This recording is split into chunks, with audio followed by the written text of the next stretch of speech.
Hi, Justin Deering here for part two of this video, which started out as a review of this wide as 1.5 inch thin 3/16 of an inch thick adjustable wrench. Okay. Now I just want to point out, first of all, that I did not point out in the last video regarding these wrenches before I talk about my router. Those are not that's not the thinnest wrench you can buy, right? So if you need thin, these wrenches are 1/8 of an inch thick, and I'm pretty sure most you can buy. I saw on Amazon for sets of metric or sets of standard thin wrenches. They were about, and they looked like they were like 1/8 of an inch thick. These I bought for $1 at a yard sale. The problem with them, excuse me. The problem with these is these only went in 1/8 of an inch increments, and that router, which is sort of, this is the definition of sunk cost.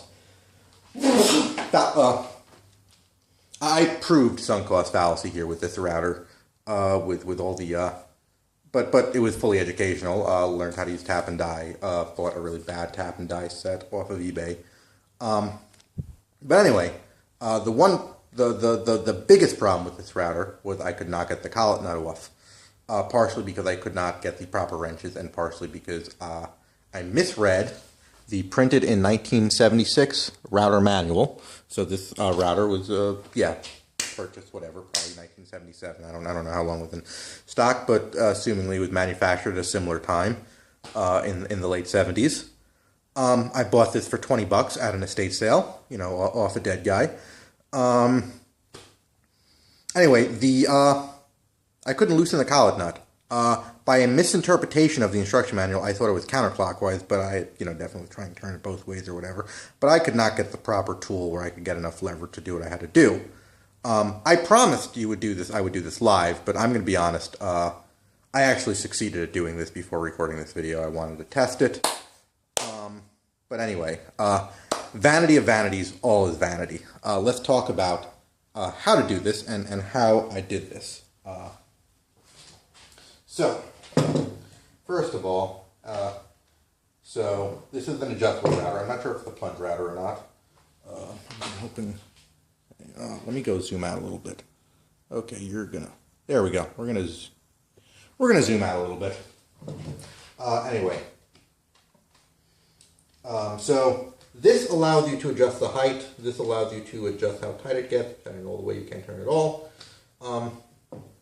This allows you to take this off entirely. You never want to freehand with the router with it on. Always make sure the router is unplugged. Always make sure it's unplugged. I'm not wearing safety goggles for this because I will not turn it on. Anyway. This was super stuck, okay? Now, normally I would say be careful when using a pair of channel locks because of the teeth. But I use electrical tape. So as you can see, I've got electrical tape over here, which provides some protection, but not complete protection, which is what I do when I don't want to damage what I'm using my channel locks for. I could probably get like a pair of soft drawer covers, 3D print them or something. I mean, there are other options. That was good enough. Didn't really damage this too much. This is really solid. I beat up on this with several tools trying to get this off. This particular, let's zoom in again. So this is the thread that adjustment goes on. I took this off for the operation. That is the wrong screwdriver. Yeah. So I took this off. 2 flathead screws, because this was, the 70s. I don't know. Yeah, must have been weird it must have been a crazy time in the 70s, Sure, the flathead screwdriver would operate everything. Phillips head was probably exotic, Why use like a Robertson or a Torque or something? Although apparently the Robertson, the flat, the square bit that the Canadians are very popular with, well, the patented version of that apparently goes back to Henry Ford time, so I heard, and he used Phillips or something. I read that somewhere, I don't know. Anyway, as I said in this last video, one of the cool features of this is you can use this. This has measurements. You can use this as an inside caliper, and just to show you over here, which you can't see because of the glare, it's a little over an inch or under an inch because this is a left to right, zeros on the left, and I can't read that through the camera. But that is so that is 13/16 of an inch. 13/16 of an inch, yes. Yeah, so both the collet nut, so there's a nut up here that is 13/16 of an inch. There is the holder nut over here. Naturally, this router, if I bought it new, came with 2 wrenches. But anyway, but this nut over here, you're not supposed to turn. That they say it tight at the factory. I'm not going to try to. So I didn't tighten this very tight. So anyway, this is not reverse screwed. It is lefty-loosey, righty-tighty. Okay, it's just the way it was written to turn left to right because it was assuming, I'm assuming, clockwise versus counterclockwise, obviously lefty-loosey, righty-tighty. But you come around here, if you look at the picture, this is turning to the right where that was turning to the left because of the way the picture was. They could have said clockwise versus counterclockwise. Anyway, that led to a little bit of confusion. But anyway, this was super. I'm going to tighten this down, right? You don't want to actually tighten this too much because this will, you want to tighten it good, but not super good. But the reason I took this off when I did this is because to do this the first time, I had to get down, I put this on here, okay? And I had to grab my channel locks over here, right? Actually, let me hope. Let me take a picture. Let me see where the camera is over here, just so you get an appreciation. And I did this on the floor with my knee on this over here. Okay, I did this good. Okay, so I loosened this tongue and groove pliers down one level.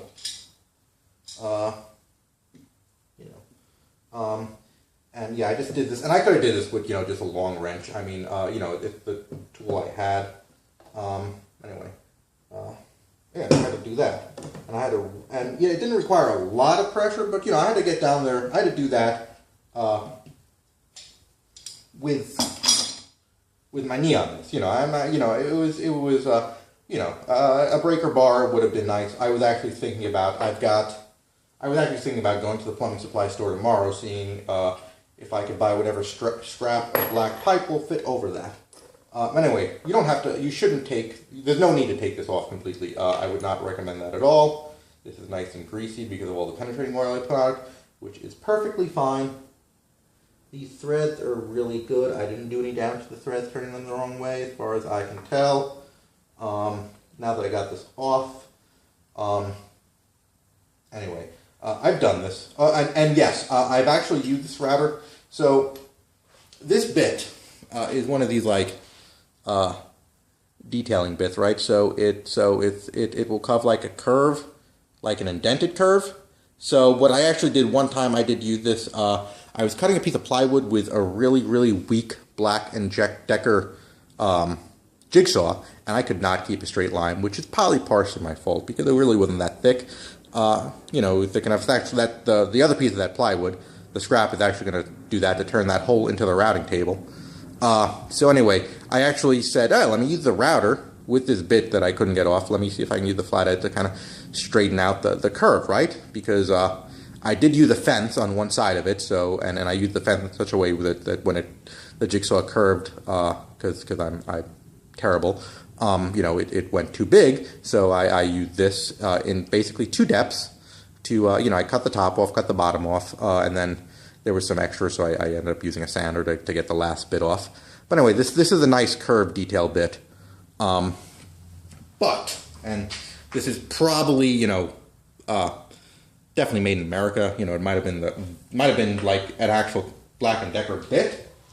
I bought at Home Depot, not made in America, these straight bits, these Passer bits. As you can see, I could, totally use this for doing dado cuts or whatever. Yeah, if you look at the bottom. So I could do all the dado cuts. I could do a groove in the middle of the wood with this. This goes all the way through. Unboxing. let's talk about, yes, Home Depot wire snips, okay? Tin snips.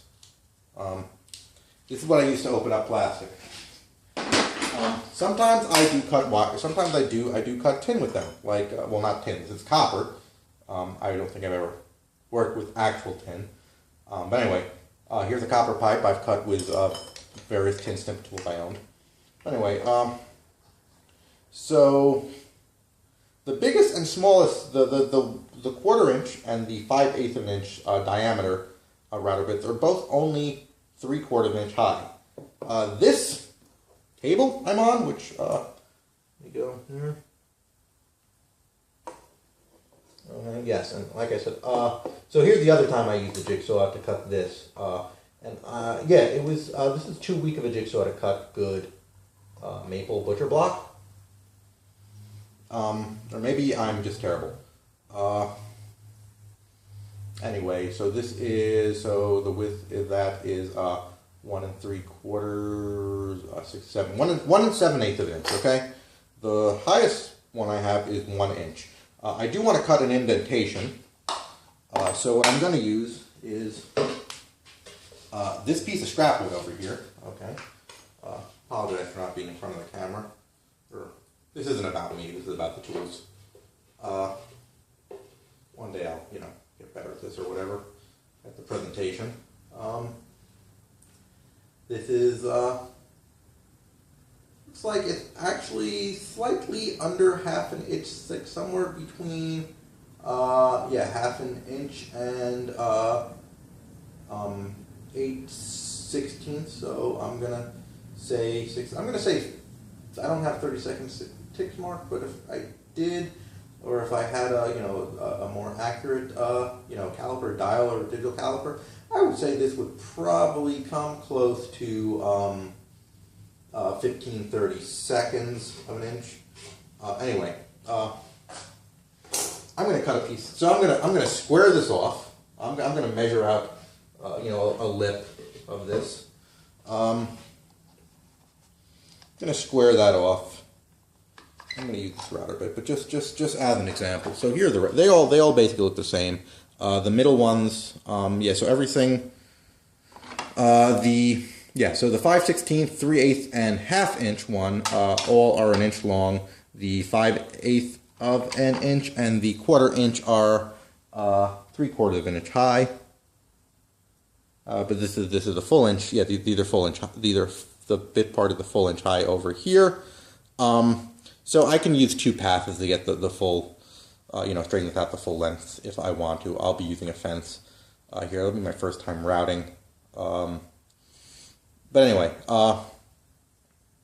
yeah, there we go. So let's put this on. Okay, let's put this on.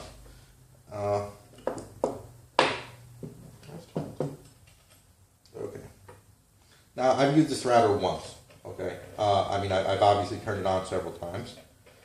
When I was at the estate sale, before I handed over $20 for it. Oh, okay. So there are two. Basically, there are 2 sizes you're going to encounter for routers. For the chucks on the routers, 1/4 inch and 1/2 inch. These are 1/4 inch bits. The bigger routers. This is a 1.5 inch, 1.5 horsepower black letter.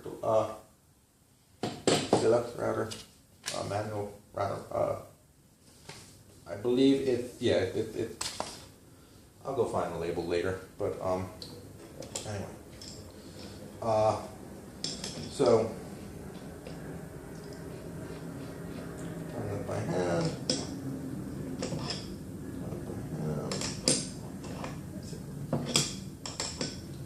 And yeah, this came with 2 purpose-built thin wrenches. Designed for doing this. Anyway, there we go, just to be safe.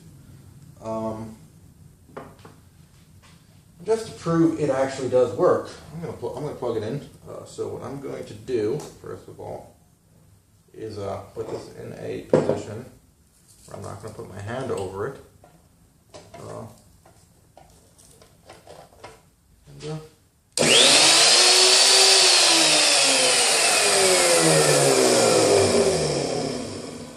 had some kickback actually.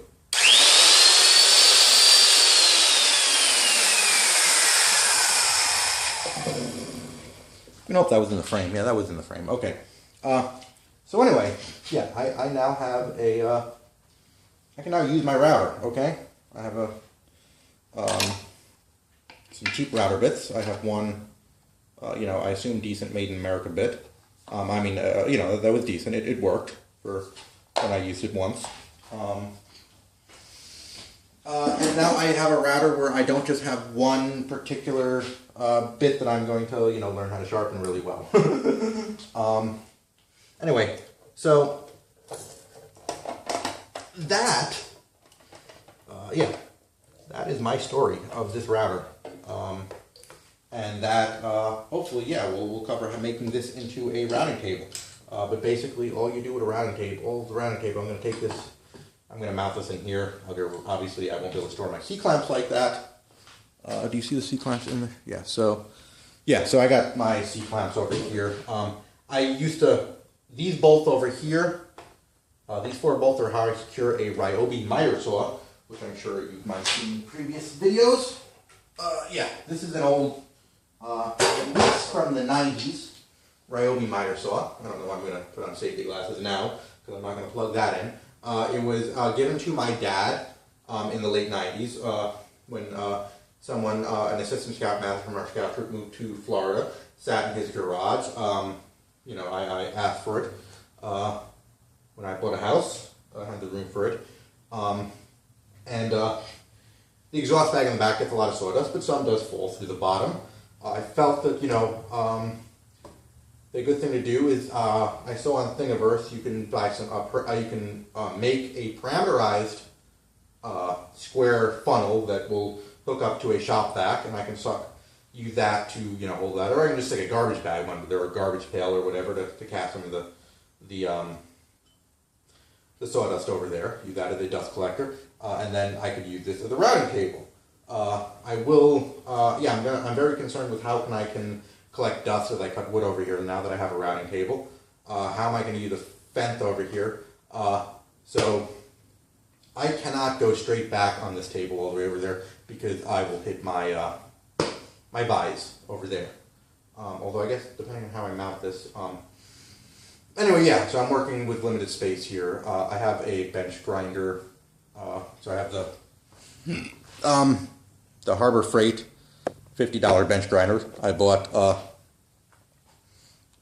basically sitting in someone's garage, seemed brand new at the time, you know, still looks brand new, that I did a manicure video of. Don't give yourself a manicure and a bench grinder, very dangerous. But anyway, so yeah, you know, I'm working with limited space here. I don't have a very good way of securing and unsecuring very quickly the way I secured it, but anyway, we'll deal with that. We will deal with that. I can, you know, take these off. I can adjust this. Deal with limited workspace. Anyway, thanks for watching.